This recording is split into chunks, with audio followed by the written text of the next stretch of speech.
The developers may have gotten rid of the Death Star, several Jedi and Sith, the home planet of Alderaan, and an Ewok or two, but that doesn't mean the Star Wars Battlefront franchise isn't worth our while. Though both are critically acclaimed, the 2004 game received 80% ratings across the board, while the 2015 game got some more mixed reviews. We're here today to talk about the 2015 reboot and how it holds up to the original we all fell for. No matter what, after this video, you'll have an itch to play both. Hi, I'm Jacob with the Leaderboard, and we're going to spawn right into the real battle. An in-depth, side-by-side look between Battlefront 2004 and Battlefront 2015. I feel a dark disagreement in the Force brewing. Anyway, let's check it out.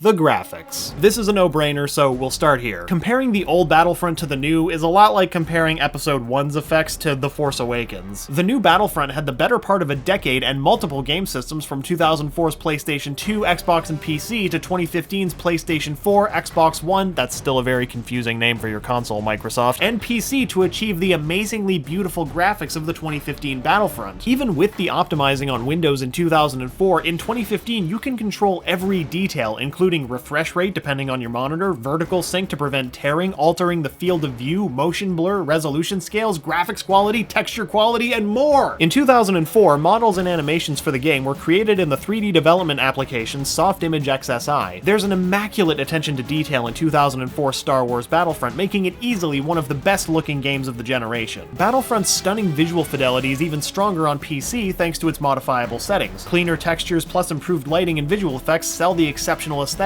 even better. Most characters used a common animation set, and the minimum number of bones were used due to concerns with the hardware limitations at the time. World environments were created with the developer's proprietary program, Zero Editor, and the terrain-based landscape was formed using the editor's brushes to adjust height, texture application, and color shading. But with the PS4's powerful processor, the movements of the characters, the texture, the shading, and the environments are near perfect. Furthermore, just the way the characters move is more realistic. I remember the first time a tree fell down in a battle on Endor and seeing the light from the sun come through the trees. You can see every leaf on every tree. You can even see the cracks in the ice caves of Hoth. It's hard to compete with that even today, let alone back in 2004. Gameplay. Let's not beat around the Wookiee. Both are great games. One is highly praised and the other has sold upwards of 14 million copies. But let's dive into what makes these games fun. The mechanics of the 2015 game has the perfect combination of the old format of Battlefront mixed in with a contemporary style of a first-person shooter that has been perfected by years of practice and influencers from Halo to Battlefield. The original was primarily a conquest game, whereas the 2015 one is an arcade-style spawn with lightning-fast gameplay. Each planet has different maps in 2015 Battlefront, which is cool because it utilizes different game modes. Let's name a few. There's Fighter Squadron, which is focused primarily on air, and Walker Assaults that are air-to-ground combat. Drop Zone and Supremacy are command post type gameplay that are takes on the gameplay of the 2004 Battlefront, so we get a bit of nostalgia with some enhancements, and of course, Blast, which is a traditional deathmatch. There are 9 modes in multiplayer and 4 modes in single player. When it comes to gameplay and game modes with the DLC, the 2015 reboot takes the Yoda-shaped cake with 19 different game modes versus the 9 game modes of the 2004 original. In addition, some equipable items come in the form of unlockable star cards, which you can equip before each match. They're varied, allowing for decently in-depth character customization instead of making you choose with class-based combat. You can increase damage resistance with one star card, bring a sniper rifle into battle with another, or build an entire loadout around blowing up vehicles. It's the best way to spend any credits earned in multiplayer since the simple cosmetic customization is weirdly way more expensive than unlocking different blasters with varying range, fire, or rate damage output. The new weapons are out of this world too, literally, because it's Star Wars. There are tons of weapons, from blasters and heavy blasters to shock blasters and targeting rifles. And as new weapons are unlocked, players have the ability to share them with their teammates. Heroes. One thing that attracted us to these games was when the members that are with the Force were called upon and helped us out. In 2004, Luke Skywalker for the Jedi, Darth Vader for the Empire, Mace Windu for the Republic, and Count Dooku for the Confederacy of Independent Systems appeared but were not playable. They could only be allies in battle under certain circumstances. They can't be killed with direct fire, but they can be knocked off ledges or crushed by vehicles. With the 2015 reboot, they pulled out some badasses, totaling 15 characters like Orson Krennic, Greedo, Lando Calrissian, Dengar, Bossk, Jyn Erso, Nien Nunn, and Palpatine himself, just to name a few. Now you can play as these guys and it's really cool. You get one spawn and they pack a punch. Like with Boba Fett, Most players seem to have the option to have a jetpack, but they of course saved the best jetpack for the bounty hunter. Nothing better than getting a hero coin and hearing Vader's on his way. If cool heroes and characters are your thing, the 2015 reboot is your game because it has many more of them and they're ready to fight. Environments. They say home is where the heart is, but in our world, home is where I shoot my blaster. I'd say lightsaber, but I'm not a Jedi yet. I still have to complete the online courses. Environments, including maps and planets, are the first things we look for when it comes to content, and in the reboot, this is where things are lacking. In the 2004 Battlefront, you could choose from 11 different planets, and 8 of them have more than one map. Let's list them real quick so you can see how pretty they are. Bespin, Geonosis, Hoth, Kamino, Kashyyyk, Mustafar, Naboo, Renvar, Tatooine,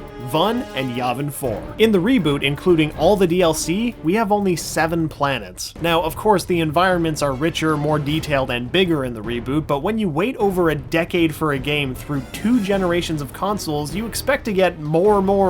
Maybe we're spoiled, but maybe we just want more of what we love. That said, when you play the reboot, you sometimes just have to stop and take in the surroundings. It almost feels as if you've been there before, which you kind of have since they're so close to the movies. The campaign. A campaign is a game's story mode. It sets the tone of multiplayer battle. How many people do you know hop right into multiplayer without first trying out the campaign if it's available? It's like the previews before a movie, the appetizer before dinner, the storybook before bedtime. So wake up, Battlefront, and give us a campaign. Many people are disheartened by what I'm about to say, so when you go into the 2015 game, you have to know that this is a multiplayer arcade-style first-person shooter and nothing else. Campaign mode is a game mode found in all Battlefront games except for the DICE reboot, and there is a story within all of them. Each level has certain objectives that must be obtained in order to win and move on to the next level. In the original game, the only objective is to either capture all command posts or drop all enemy reinforcements down to 0. In June of 2014, it was revealed at EA's E3 2014 press conference that the ice planet Hoth and the forest moon of Endor would be playable maps in the game. In late October of that year, it was also announced that the game would be released during the holiday season of 2015, tying in with the release of Star Wars The Force Awakens. To meet the deadline, the team had to remove the game's single-player campaign mode.